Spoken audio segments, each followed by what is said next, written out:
Good morning, everybody. We have Jeh Daravalu here from Yactraq Online. How you doing today, Jay? Great, Jason. Awesome, absolutely. So why don't you start off with Jay? What do you guys do over at Yactraq? Sure. So, Jason, we provide conversational AI and speech analytics software. This typically finds application in contact centers, any business that runs a contact center across multiple verticals. Some of our customers see value in some of our business intelligence capabilities, such as predictive machine learning. We take all kinds of omni-channel data, whether it be phone calls, Salesforce cases, other CRM cases, surveys, whatnot. It could be chat logs, emails, anything for that matter. And we consolidate all that into a single dashboard where we can automatically use predictive machine learning to categorize, say, customer experience issues, or in a sales process, if it's a multi-call process, then you can triage those sales calls. So that's one thing. Then in real time, we can actually support agents. That's not a business intelligence activity as such, as much as like an agent support activity.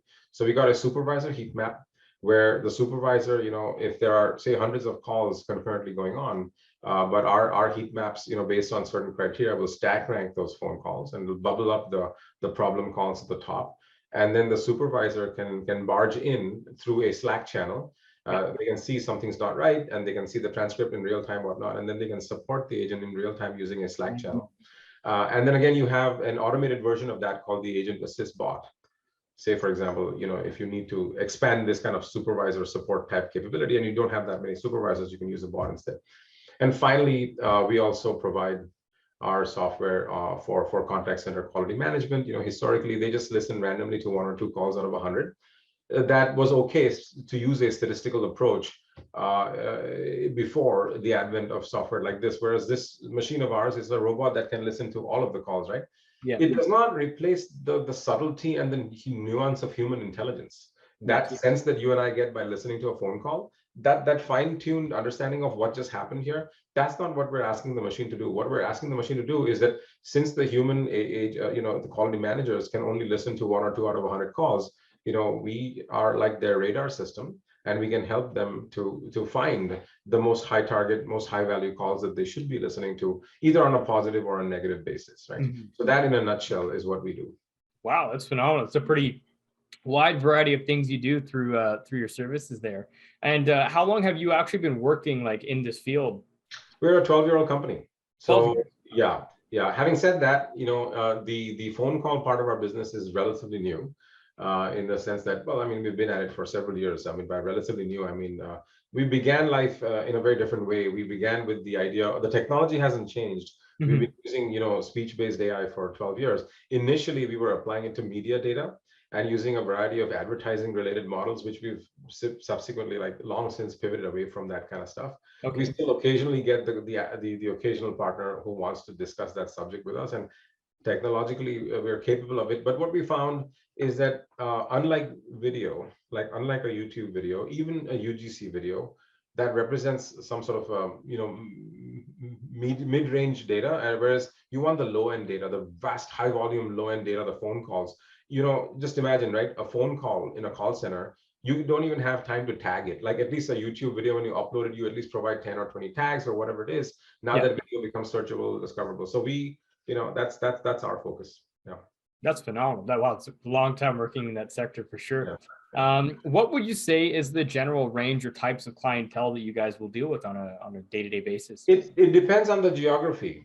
We actually, by and large, are mostly focused on the SMB and partner segment. We offer white label, we offer our products and services on an OEM basis. In the global marketplace, we have done business with directly with end users of our software, but also with partners. We've got telco partners in Canada, in Mexico.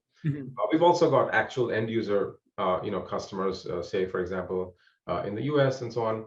But unusually, somehow in India, we have managed to break into the enterprise market. For a company of our size, that's not easy to do, right? Sure. The enterprise market on a global basis is hard to break into. But somehow we have been, I think, fortunate or something. And we've got a variety of very, very exciting cases there. It's more of a funnel action than actual revenue action at this point in the Indian enterprise market, but it's a very exciting funnel. Yeah. Absolutely. Yeah, that sounds exciting for sure. Very fast paced over there. Absolutely. Now, having run your company for the last couple of years, obviously moving through COVID and stuff like that, I don't know how much of your work is actually based online versus like face-to-face business, but what were some kind of business changes or considerations you guys had to make moving through COVID-19? I mean, we were very, very little affected by COVID in some strange way.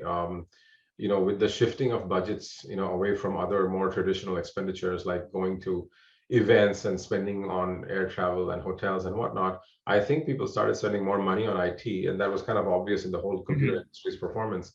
And we also, I think, have actually, in some ways, seen a much stronger funnel in the post, COVID days. In terms of supply side, that's the demand side. Now on the supply side, in terms of infrastructure, we were always running Yactraq as a sort of a quasi-virtual organization. We're a Canadian company. We have a backend in India as well. The only place we actually had a physical office was in India at that time, pre-COVID. Yeah. But it was fortunately it was in a business center we just were renting. Post-COVID, we kept it for a while, but it just didn't make any sense anymore with everybody working from home. Yeah.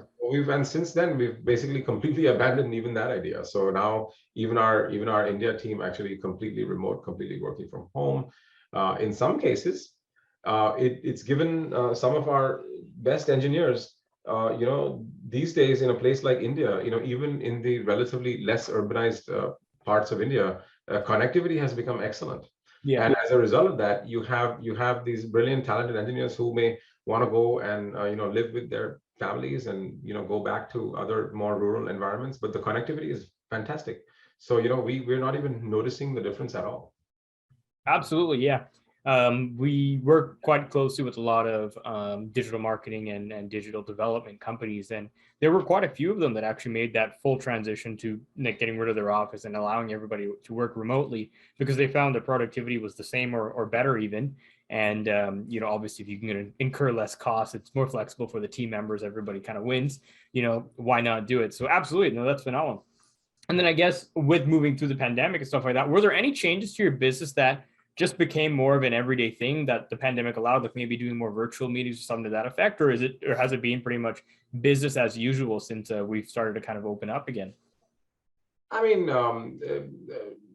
I think culturally, pre-COVID, at least my style of running a kind of a virtual business was, generally not considered very respectable, let's call it, right? Yeah. There was always that thing that, oh, you don't have this kind of office, we feel much more reassured if you had this, and that.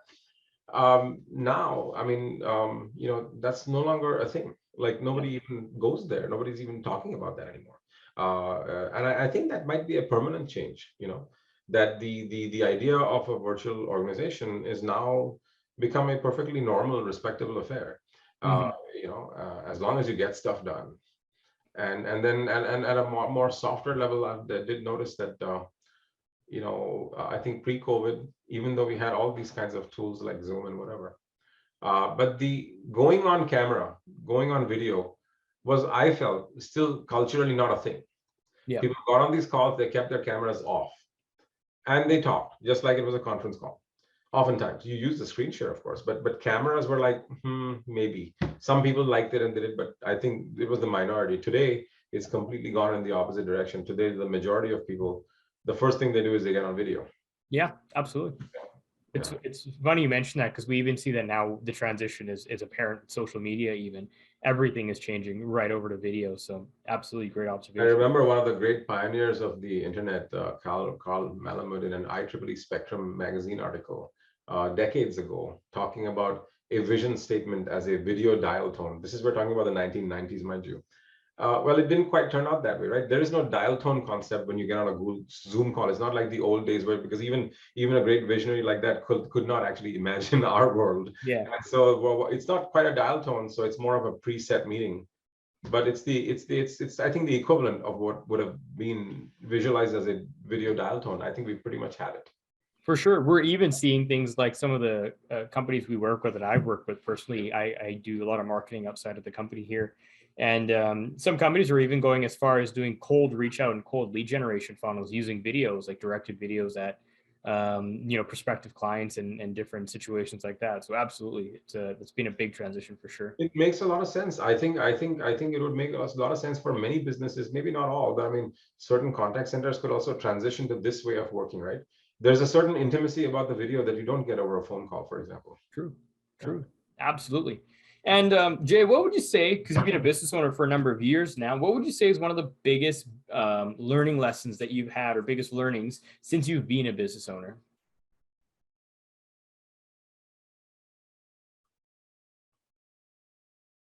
Marketing, I think for me, yeah, marketing, especially of things like the AI software, the kind of things I do.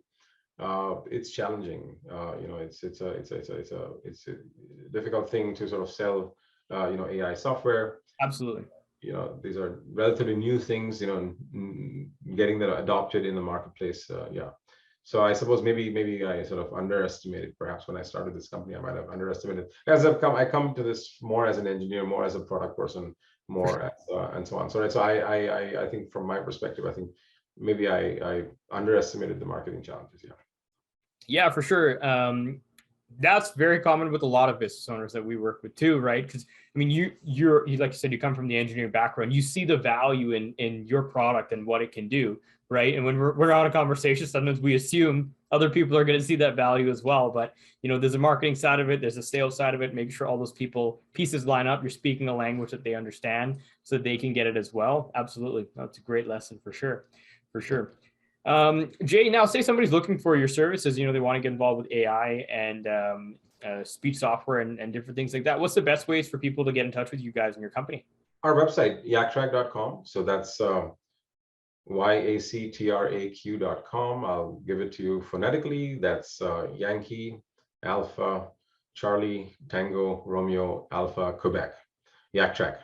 We track the yak. So, nice. So I love that. Yeah. And yeah. We'll include all your information below in the card as well, so people can get in touch with you guys for sure. And the last question for you today, Jay, just to round out this interview, is what is most inspiring to you today? On a completely different note, you mean within the context of my business? Everything, anything and everything. This one's totally open to you. What Elon Musk is doing with SpaceX's Starship, without even any hesitation, I think that will change the world beyond the microchip. It'll change it even more than the 747 changed the world. I think that invention, single invention, may change humanity more than any other invention before it. Potentially, I think it has that potential. For sure, for sure. I tend to agree with that. Absolutely. He's one very special human being in the way that he navigates the business space and innovation and new inventions coming out. So for sure, I love that. Well, thank you so much for the. Oh, go ahead. It's not just about the technology. He's talking about bringing down the cost by more than 100x, and it's a complete techno-economic phenomenon that's going on here, which I think is completely unique. And I am just thrilled and glad to see this happening in my lifetime. This is the kind of stuff that guys like me reading all those science fiction novels growing up, we hoped and dreamed that such things would happen. And unfortunately, NASA wasn't quite able to follow up after Apollo. But now we have Elon and SpaceX, thank goodness. So yeah. Yeah, their approach is phenomenal, especially his mindset and his ability to look at problems. I remember when I was reading a book a while back about him, just the way that he thinks about problems or challenges or things that come his way, obstacles. There was this one time they needed, when they were first getting the ships together, or the first rocket they were launching, they needed the special module, and it cost about 15 or 30 grand. And the engineers went to Elon. They're like, hey, we need this chip for the rocket. And it cost 30 grand. And he looked at them, looked at what they needed, and he laughed. He was like, ha, you have $3,000, build it yourself. That's your budget. And he walked away, and they spent like a month and a half, and they just ended up building it. They didn't even think it was possible, but they ended up building such a good piece of technology for like 10x or 10 times less cost that NASA ended up using that same piece of technology in their rockets too, or something along those lines of that story. So yeah. Yeah, we have limited time, but I mean, there are so many such, I could follow that up with, how he chose steel for the hull of Starship over a carbon fiber composite. That was itself, I think, a sort of a really groundbreaking decision. It straight away reduced the cost of that material by 100x factor, right? So Mhm. it's just absolutely amazing the kind of engineering work that is being done. For sure. Well, thanks so much for the time today, Jay. Really appreciate it. It's been great to get to know you, and yeah, we look forward to keeping in touch for sure. Likewise, Jason. Thanks. Thanks so much. Bye.